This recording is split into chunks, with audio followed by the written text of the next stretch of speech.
Oke guys, welcome back to Daily Charting with Toshi, di mana kita akan daily chart your favorite cryptocurrencies. Dan sekarang kita masuk ke DCWT sesi kedua, di mana di sesi kedua ini fokus kita akan lebih ke pembahasan komen dan juga charting altcoins ya. Nah, kita akan reminder dulu, nanti malam kita akan keluar 4 data penting. Ada S&P Global Manufacturing PMI, lalu ada ISM Manufacturing PMI, prices, dan juga akan ada JOLTS Job Openings. Ini dimulai dari jam 9:15 sampai jam 9 malam. Jadi siap-siap dekat-dekat jam segini masih belum kena target TP posisi futuresnya, boleh pertimbangkan untuk tutup posisi. Just in case volatility-nya tidak sesuai dengan harapan kita ya. Buat yang agresif ya minimal pasang SL lah ya. Next, kita akan lihat dulu kondisi BTC yang mulai rally ya. Jadi kita bisa lihat di sini udah di angka 84 ribuan dan dia bahkan sudah retest struktur resistensi dan mungkin bisa retest juga ke EMA 20. Nah, pertanyaannya apakah ini adalah suatu lower high? Ya, mungkin aja. Kenapa? Karena ya dari tanggal 29 Maret kemarin jebol dan mulai membuat lower low. Nah, lower low itu adalah pertanda pecahnya struktur yang bullish dari higher high, higher low, higher high, higher low, tiba-tiba pecah jadi ada suatu lower low. Nah, lower low kalau sampai terjadi lower high lagi, ya akan mengundang apa? Ya lower low yang lebih dalam lagi. Begitu. Jadi ya udah tinggal kita lihat aja. Kita nggak usah tebak-tebakan, kita tunggu tanggal mainnya. Ke-reject nggak? Nah, kalau dia ke-reject, ya udah ujung-ujungnya seringnya akan lanjut membuat lower low. As simple as that. Begitu, ya. Oke. Jangan lupa ya. Nanti malam, bukan nanti malam ya sebenarnya ya, besok sebenarnya. Besok Trump akan mulai tarif. Akan mulai tarifnya ke beberapa negara seperti Kanada, China, Meksiko, dan lain-lain lah ya. Ya, siap-siap ada extra volatility. Kalau ditulis di sini, paling early dia bilang ya, paling early itu Selasa malam ya, Selasa malam tapi di US. Jadi ada perbedaan jam ya, perbedaan 12 jam gitu. Jadi ya intinya sih kita siap-siap aja besok dan beberapa hari ke depan akan ada extra volatility begitu, karena kayaknya nggak cuma satu kali jebret aja sih, kayaknya ada di sini ada lagi ngomong kayak bakal beberapa hari ke depan gitu untuk urusan si tarif ini. Jadi siap-siap besok sampai beberapa hari ke depan, setelah itu kita ada kemungkinan extra volatility begitu ya. Jadi ya siap-siap aja gitu ya. Dan ya tapi gini sih ya, kalau gue mendingan udah sekalian ya, ini kan ada nih resiko seperti ini. Udah mendingan sekalian kayak dicabutnya tuh kayak nyabut Tensoplas gitu ya. Jangan sedikit-sedikit cabutnya, udah sekalian cepret beres. Begitu ya udah nggak apa, misalkan dikasih volatility beberapa hari ke depan, boom, udah kejadian. Nah, setelah itu ya market bisa pelan-pelan recover. Begitu ya, dibandingin maju mundur cantik kayak kemarin di sini nih ya. Aduh ya, tarif diumumkan, ditunda, diumumkan lagi ya, ditambah lagi yang cananya. Bangke, pusing ya. Pusing banget ya, dan akhirnya jadi market begini ya. Yang mendingan udah ya, ini keluar hasilnya, market mungkin oke lah, bisa lebih bearish beberapa hari, and then ya udah bisa pelan-pelan recover. Begitu, karena ketidakpastian ini adalah hal yang paling tidak disukai sama market. Begitu, menunggu akan ada kebijakan tertentu tuh aduh ya, market jadi nggak jelas begitu ya. Oke, ya udah ya siap-siap aja ya, besok dan beberapa hari ke depan akan ada extra volatility ya. Nah, selanjutnya ya kita akan langsung aja masuk mungkin ke komen ya. Yang pertama dari Nino Carlitos. Jadi ingat zaman 2022-2023. Wah, ini zaman awal bull market ya. Waktu itu Robert Kiyosaki nge-FUD BTC bakal ke 10K. Banyak banget orang yang nunggu BTC dan pengen all in di 10.000. Ternyata nggak kesampaian. Sampai akhirnya udah masuk halving dan terbang jauh. Untung gua ngikutin SOP dari TCI. Wah, ini sempat udah di like sama Sato ya. Tiap turun nambah muatan, akhirnya dapet tuh harga 15.600. Mantap ya. Dan untung cuma pegang odds dikit ya, dikit banget bahkan. Sekarang udah ketawa aja waktu market drop lah, cuma 20%-an. Gua aja masih profit 5x. Asik ya. Nah, ini 15.600 ini ya. Itu dulu kenapa kita salah satu SOP untuk beli di situ, karena sebenarnya ada satu statistik ya. Kita dulu bahas di masa-masa itu. Udah lama nggak kita bahas karena ya jauh ya dari dari EMA 200 begitu. Nah, kita sudah bahas di masa-masa itu bahwa seringkali ya BTC itu bisa nge-wick di bawah dari EMA 200. Nah, wick-nya ini ya Ya, udah terjadi berapa kali? 30%. Nah, lo kalau lihat di sini ya, EMA 200 waktu dia jebol ya, atau gini lah. EMA 200 di masa itu lo tarik 30% and then berhenti di mana? Tepat di sini ya, bottomnya di sini. Dan ini terjadi juga di 2020, terjadi juga di sini. Terjadi juga di 2015. Jadi statistiknya sebenarnya cukup kuat ya. Dari halving pertama ada terus gitu, dari cycle ke cycle ada lagi gitu ya. Nih dapat gitu. Nah, cuman di masa-masa itu orang semua udah fixated sama angka 10.000 begitu ya. Sampai Robert Kiyosaki juga gitu ngomong kan, 10.000 ya, jangan beli dulu, taunya ketinggalan kereta begitu. Nah ya itulah ya. Gue happy banget sih ya, gue happy banget ada yang cerita nih seperti ini, karena dulu sempat ada beberapa juga ya yang bilang wah mantap dapat bottom 15 ribuan ya. Nah, ini diingatkan lagi sama Bro Nino nih, wah mantap ya, thank you ya. Semoga cycle ini makin profitable dan nanti ya tinggal kita tunggu lah ya kuartal 4 atau EMA 50 ya udah itu aja, kita antara kena safety belt atau as usual, business as usual di kuartal 4 ya. Next. Wah, thank you dari Irkang Gapur Pranoto ya, dapat super thanks. Nah, jadi sekali lagi ya, super thanks ini sangat membantu perkembangan dari TCI, karena di TCI kita tidak ada namanya kelas berbayar, tidak ada konten berbayar, jadi semuanya for free ya. Nah, jadi super thanks selalu menggunakan link referral di bawah, itu sangat membantu perkembangan dari TCI. Jadi sekali lagi thank you ya. Dan ini dari Euro nih, jangan-jangan tinggal di Eropa nih ya, kayak dulu ada ibu kos Belanda juga, dia kayaknya tinggal di Belanda beneran tuh kayaknya ya. Terima kasih Bang atas kontennya setiap hari. Saya sangat amat terbantu atas penjelasan dan arahan dari Bang Toshi. Saya ada satu pertanyaan. Bagaimana cara pindahin atau transfer Bitcoin dari Indo ke Jerman atau sebaliknya? Saya ada rencana akhir tahun ini setelah cycle top selesai mau transfer BTC dari Indo ke Jerman. Bisa tolong dibantu? Terima kasih. Salam terbertuai. Nah, lu mau ngirimnya ke apa nih? Ke wallet? Gitu, lu mau ngirim misalkan ke hardware wallet, mungkin ke hot wallet. Nah, kalau kayak gitu ya udah sih gampang, lu tinggal copy aja addressnya, pastikan networknya tepat. Kalau lu mau ngirim BTC berarti ya pilih Bitcoin Network gitu ya. And then ya lu tinggal kirim aja, as simple as that. Ya, tapi pastikan lu copy address yang benar. Begitu. Ya lu cari, kan biasa ada select network tuh. Nah, lu select networknya harus sesuai. Lu kirimnya harus ya kalau BTC sih lebih gampang ya. Yang sering kadang-kadang suka salah tuh kalau kirim USDT. Begitu. Tapi ya lu klik Bitcoin Network and then tinggal kirim. Nah, saran gua coba dulu dalam jumlah kecil. Just in case lu salah copy paste atau ada kesalahan teknis tertentu lah. Lu kirim dulu dalam jumlah kecil, kalau sampai nggak ada masalah, nah baru sisanya lu kirim yang jumlah gedenya. Gitu ya. Nah, itu kalau dari ya kasarnya kalau lu kirim ke hot wallet begitu. Nah, tapi kalau misalkan lu mau kirimnya ke exchanger di Jerman, nah lu pastikan ya harus punya account di sana. Nah, kalau punya account di sana berarti kan harus KYC dan lain-lain. Nah, ya, itu pastikan udah beres dulu. Begitu ya. Gitu sih, kurang lebih very easy ya. Dan untuk BTC lebih straightforward sebenarnya, karena lu kemungkinan untuk salah pilih network itu kecil banget. Begitu ya. Ya, mungkin bisa lah kalau lu salah kirim misalnya ke Lightning gitu, nah ya itu mungkin bisa. Tapi ya intinya tinggal pilih aja Bitcoin Network begitu ya. Thank you. Next. Dari Juragan, wow, ini lagi ada super thanks lagi, gue baru sadar ya, sorry. Juragan, sorry apa nih Jurgeri Fan Arts mungkin itu. Aduh, ini kadang-kadang kalau di satu gini apa ya, mata gue kayaknya sedikit pusing ya. Bang, saya ini pemula, saya mau tanya.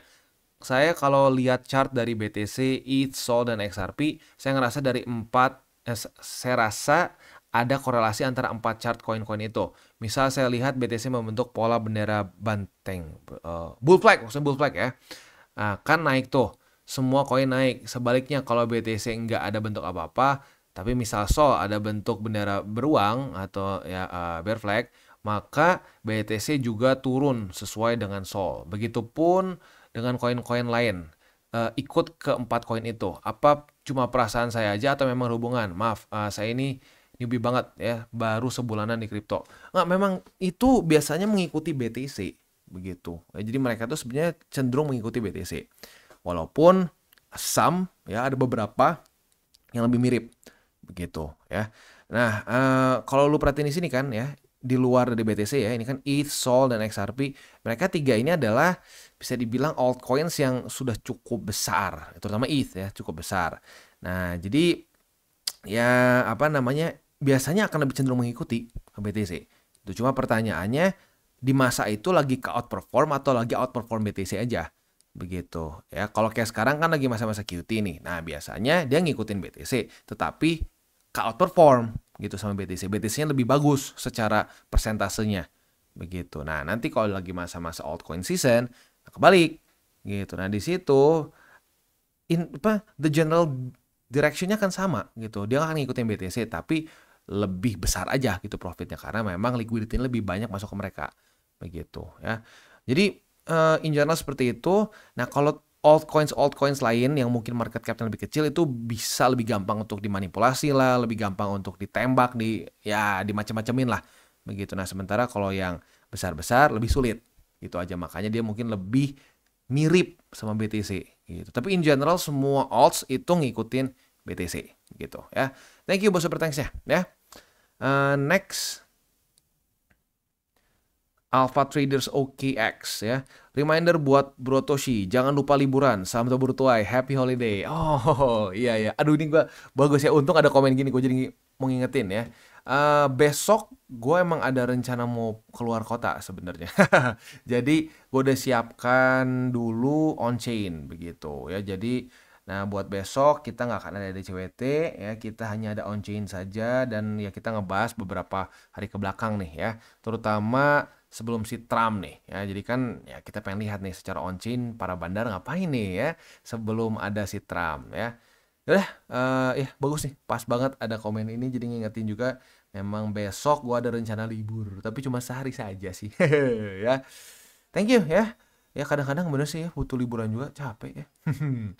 Next dari review nih boy ya. Gua nggak cuma malas sama dukun tapi udah jijik dan pengen nampol bang. Ya ginilah biarin aja lah udah ya. Kalau kata gue sekarang kan udah tahu nih ya dukun tuh ya bangke nggak ada tanggung jawabnya asal ngomong asal klaim-klaim kan ya udah jadikan pembelajaran jangan lagi kita dengerin sama sekali ada dukun ngomong matiin ada dukun di IG di sosmed skip gitu karena ya bullshit kan. Next dari Slam JKT5 ya.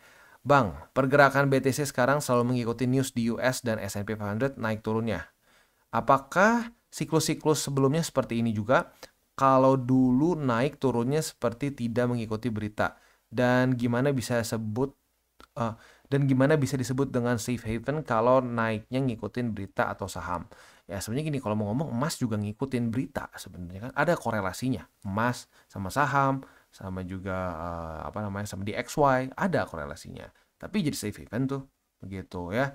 Nah, terus kalau kita ngomong apakah BTC itu selalu mengikuti news US dan juga S&P cenderung seperti itu ya, korelasinya cukup kuat dan itu udah beberapa cycle seperti itu ya.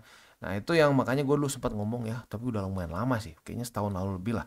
Nah, jadi untuk sekarang ya makanya gue juga masih belum ya gue pribadi juga masih belum terlalu setuju sih sama si Larry Fink sekarang masih belum bisa karena kenapa dia itu masih dikategorikan super risk on lah begitu masih benar-benar masuk ke risk on itu belum seperti emas yang korelasinya berbeda sama S&P kan gitu. Maybe at some point kalau BTC udah cukup berat nih market capnya udah gede banget orang-orang yang masuk ke dalamnya udah bukan orang-orang yang cenderung spekulasi tapi yang masuk ke dalam BTC itu lebih ke ya gue mau menjaga daya beli gitu ya daya beli gue. Nah itu mungkin akan pelan-pelan malah lebih kayak emas begitu tapi ya for now nggak ya lu bisa lihat juga terbukti dengan itu dia lebih ngikutin S&P 500 dan S&P 500 jelas itu adalah risk on asset begitu ya. Pertanyaan bagus ya.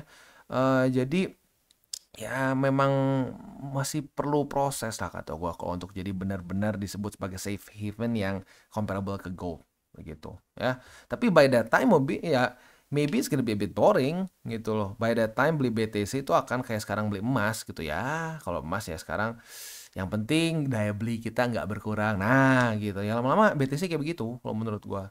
Tapi not now karena market capnya masih cenderung kecil gitu ya.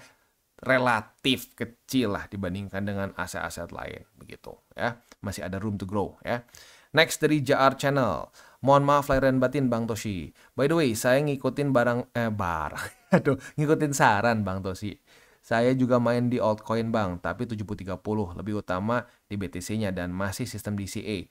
Malah berharap BTC bisa lebih turun lagi biar bisa serok di bawah. Mantap ya.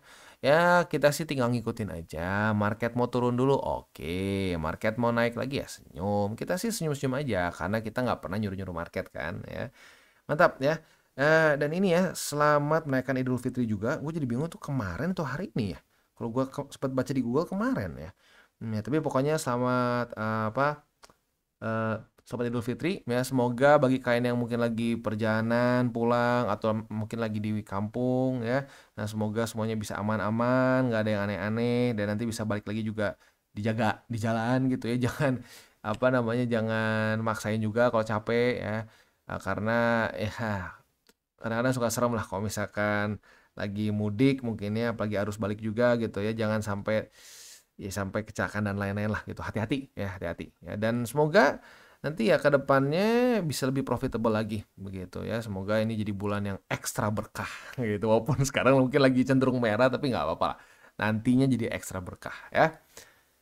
Next dari Steve Balmon. Bang Toshi, coba bahas kenapa ketika ada orang yang bergelut di dunia finansial market, baik itu saham ataupun kripto, mereka menyebutnya main saham atau main kripto. Ada kata main di situ. Padahal di sini nggak sedang bermain-main.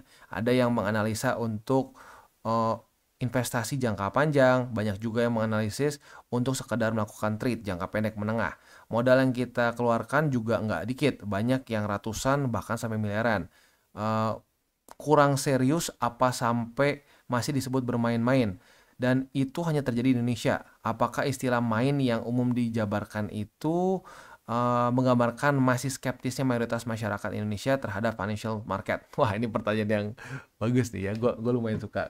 Gue pribadi nggak suka ngomong main kripto, main saham gitu. Gue nggak suka. Gue selalu ngomong invest bukan main begitu. Karena kalau lo ngomong main, hasilnya akan main-main juga gitu. Gue dulu pernah berapa kali ngomong ini ya, cuman belakangan nggak terlalu sering lah.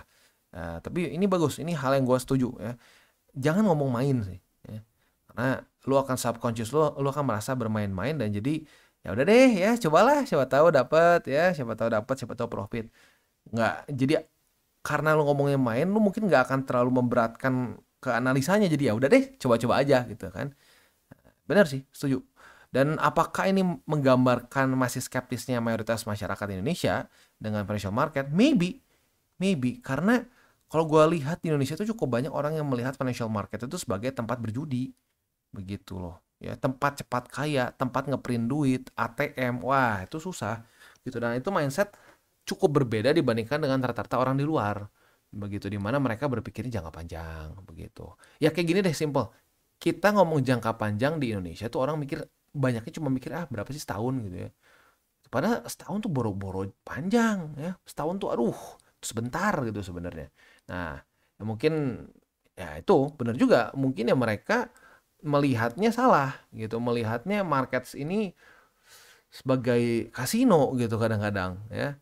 Nah, jadi ya benar, gue setuju sih. Gue setuju sama apa yang lo sebut di sini. Jangan ngomong main ya. Gue selalu ngomong invest ya. Kita invest, dan itu menurut gue akan mengubah sikap kita terhadap our investments, mengubah sikap kita terhadap portofolio kita ya. Nice. Next dari Marksman Gaming. Bang, mohon maaf lahir dan batin, dan untuk semua yang muslim selamat Idul Fitri, semoga kita selalu sehat dan sukses ke depannya, amin. Mantap ya, dan juga aman ya, please ya. Jangan sampai pas lagi balik dari kampung ya, arus balik, jangan dipaksain. Kalau ngantuk udah berhenti dulu di rest area ya. Jangan nanggung ya. Nggak lucu kalau sampai jadi kecelakaan begitu ya. Dan ya semoga lebih berkah lagi ya, lebih penuh dengan berkah lagi, dan makin profitable ya. Next dari channel La ya. Ini channel La. Gua anak baru di kripto, gua cari info sana sini nggak nemu solusi, dan akhirnya nemu channel lu bang. Gua banyak dapat solusi di sini bang. Makasih bang, ilmunya tetap semangat ya bang. Bantu orang awam kayak gua bang. Mantap ya. Jadi kemarin ada yang ngomong nggak dapat solusi di sini ya, tapi faktanya banyak dapat solusi. Ini newbie juga dapat solusi. Ya, jadi thank you for the nice words. Dan ya apa namanya, memang sekali lagi gue harus ingatkan ya, kadang-kadang orang tuh suka begini loh. Orang tuh suka nyari solusi yang gini. Kalau orang udah kasih solusi tapi bukan itu yang dia pengen, kadang-kadang orang ngerasa jadi itu bukan solusi gitu. Itu kayak analogi yang gue bilang itu loh ya. Ada orang misalkan ngobrol sama temennya, aduh bro, gue abis dipecat nih, gue di lay off nih ya. Kita sebagai temannya mungkin berpikir, oh oke, gue ada solusi buat lo. Solusinya apa? Nih ada lowongan kerja nih, baru nih ya, kemungkinan bisa diterima. Dia, itu bukan solusi. Solusinya apa? Pinjam dulu 100 ternyata. Nah ya tapi itu ya. Jadi ya orang kadang-kadang suka begitu ya. Dan gue makanya sangat menghargai sekali ada orang-orang yang dapat solusi di sini. Nah, artinya apa? Artinya lo memang benar-benar pengen invest, bukan pengen cepat kaya mendadak gitu. Karena yang orang-orang pada nggak suka biasanya tentang TCI itu adalah beginian caranya nggak akan kaya. Gitu ya. Ya itu yang tadi yang udah dari 2022 tuh ya, dapat bottom bareng TCI udah 5x kan.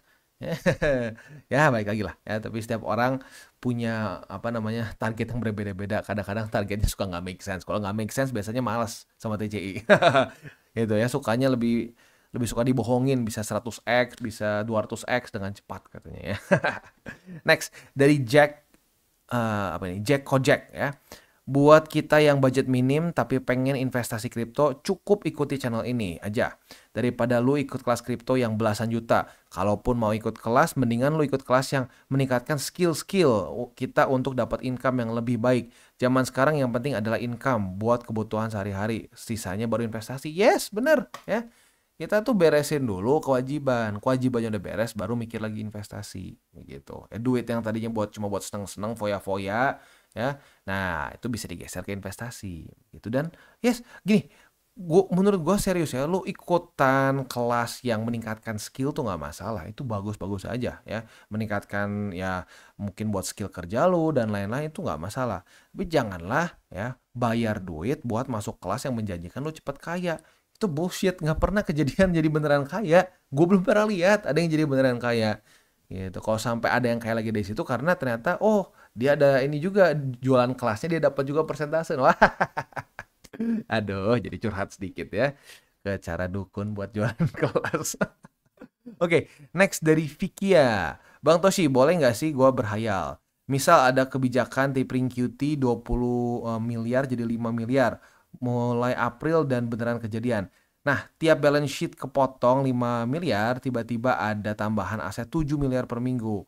Jadi biar tanpa QE pun grafiknya nggak kelihatan turun, malah pelan-pelan naik ya, plus 2 miliar. Gue pengen berhayal kayak gini tapi takut dilempar pisau sama Bang Toshi. Nggak apa-apa kalau lu berhayal, asalkan jangan sampai hayalan lu ini menjadi, ini pasti begini. Ya, tunggu aja, pasti bakal begini. Nah, kalau selama lu cuma, ya semoga bisa begini ya, itu sih nggak masalah. Begitu, gue juga senang-senang aja kalau ini kejadian. Kita masuk ke QE gitu ya, gue seneng. Gitu. Nah, tapi selama itu belum kejadian, nah kita jangan sampai itu menjadikan kayak suatu hal yang pasti gitu. Karena ya orang-orang yang ancur-ancur di market banyaknya gitu ya. Mereka berhayal, mimpi di siang bolong ya. Tapi udah kayak bakal kejadian kayak gitu. Wah, nah, itu seringnya akan kecewa. Begitu. Jadi boleh-boleh aja ya lu punya, bang gue pengen nih senarionya kayak begini, boleh pengen, tapi jangan sampai lu ngerasa market harus kayak begitu. Nah kalau udah punya perasaan kayak begitu, hati-hati ya. Selama cuma berhayal tuh tidak masalah, nggak akan gue lempar apa-apa. Oke, beres. Selanjutnya kita masuk ke buy limit ya, tetapi sebelum kita masuk ke buy limit seperti biasa disclaimer dulu bahwa semua konten dari TCI bukan financial advice, ini semua bentuknya adalah edukasi. Dan untuk sponsor kita pada hari ini adalah Wallbe ya. Buat lo yang sudah sering nonton DCWT sesi kedua, kemungkinan besar sudah cukup familiar dengan Wallbe ya, karena kita sudah pernah beberapa kali charting di sini dan juga kita sudah pernah beberapa kali bahas juga mengenai Wallbe ya. Nah, jadi di Wallbe ini mereka adalah suatu platform untuk trade secara secara derivatif atau kasarnya trading futures lah begitu ya. Nah, tetapi kita bisa menggunakan AI. Dan buat lo yang udah pernah nonton video gue mengenai si Wallbe ini, pembahasan sebelum-sebelumnya, cukup menarik ya. Gue coba berbagai macam AI mereka ya, ini karena beberapa jenis nih. Ada yang si Mami, ada yang Don Alt, ada yang Elon Musk, dan banyak lagi. Ini gue coba berbagai macam ya dengan resiko yang berbeda-beda. Anehnya profit lagi ya. Nah, itu memang cukup ajaib. Nah, sayangnya sih di sini di Wobi ini nggak dikasih tahu caranya seperti apa nih. Kenapa bisa profit ya? Bisa profit terus ya si AI mereka ini. Tapi ya mungkin itu rahasia dapur lah ya. Nah, buat lo yang penasaran pengen coba AI-nya atau bahkan lo juga pengen cobain untuk trade futures di sini, nah boleh pertimbangkan untuk ya buka akun di Wobi karena ya di Wobi mereka ini sedang ada promo ya. Nah, promonya apa? Bentuknya itu adalah rebate voucher ya. Nah, rebate voucher ini biasanya hanya 100 USDT saja ya. Nah, buat lo yang langsung masuk ke Wobi bisa dapat 100 USDT. Tapi kalau menggunakan referral code kita itu ada peningkatannya ya. Kita lihat meningkat berapa dan jawabannya peningkatannya cukup signifikan sebenarnya ya. Kita bisa di sini jadi 250 USDT ya. Berarti lebih dari 100%. Asik ya. Nah, buat lo yang tertarik dan pengen coba Wobi, boleh pertimbangkan untuk menggunakan link reflektor di bawah atau menggunakan invitation code Toshi Crypto untuk bisa ngebump up your rebate voucher dari 100 jadi ke 250 ya. Ini bukan buat IWD ya. Ini buat dipakai trade. Coba gitu kayak kayak semacam kredit lah begitu ya. Nah, hasil dari itunya, hasil profitnya, nah, lo bisa WD.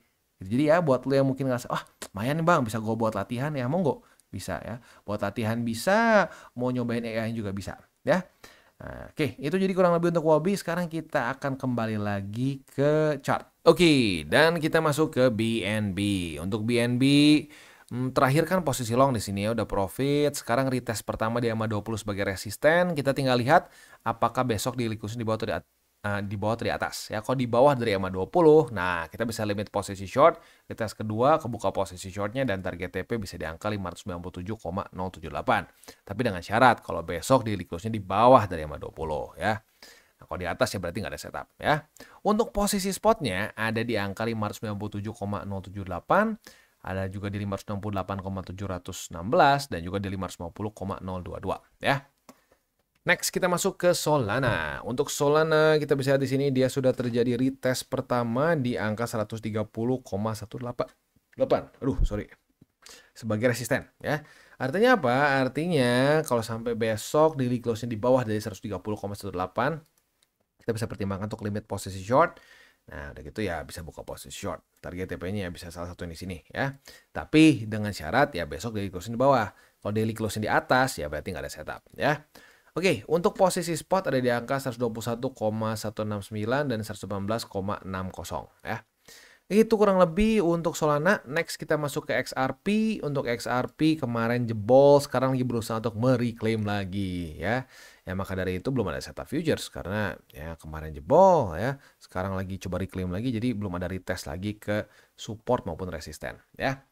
Oke, selanjutnya kita akan masuk ke spot. Untuk spot di 2,093, EMA 200 dan di 1,46 ya. Itu kurang lebih untuk DCWT sesi kedua ini. Sebelum kita tutup seperti biasa gua akan ingatkan lagi 3 golden rules. Jangan pakai uang panas, jangan over leverage, berpikirlah jangka panjang ya. Dan salam tabur tuai. Apa yang lo tabur akan lo tuai, jadi taburlah sebanyak mungkin hal baik. Oke guys, jadi itu adalah akhir dari segmen DCWT kita pada hari ini. Dan jangan lupa bagi kalian yang merasakan manfaat dari segmen ini, jangan lupa untuk share ke teman-teman kalian. Dan apabila lu pengen mensupport channel kita, ya TCI, jangan lupa untuk menggunakan link referral kita di bawah. Nggak wajib ya, tetapi apabila lu menggunakan link referral kita di bawah, ada macam-macam ya, dari Bybit, Huobi, Maxi, Toko Kripto, dan banyak lagi ya. Ya, walaupun nggak wajib, tapi kalau menggunakan link referral kita, lu secara langsung membantu perkembangan dari TCI. Dan satu lagi, jangan lupa juga untuk join Telegram group kita, di mana kita bisa ngobrol-ngobrol santai mengenai dunia cryptocurrency secara dua arah. So, jangan lupa untuk like, subscribe, klik the bell icon, and see you on the next video.